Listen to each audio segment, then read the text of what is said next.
kape.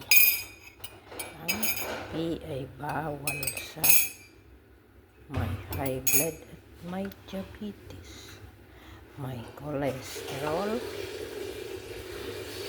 Pero yan ang paborito. Amoy palang kaping-kape. Pagdating ng mayayay na,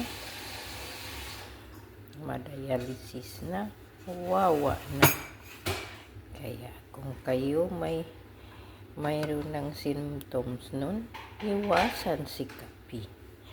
Sa diabetes, iwasan sa kape. Ako, iniwasan ko na yan. Hindi na ako ang iinom niyan. Sa kanya na yan. Bawal ang kape.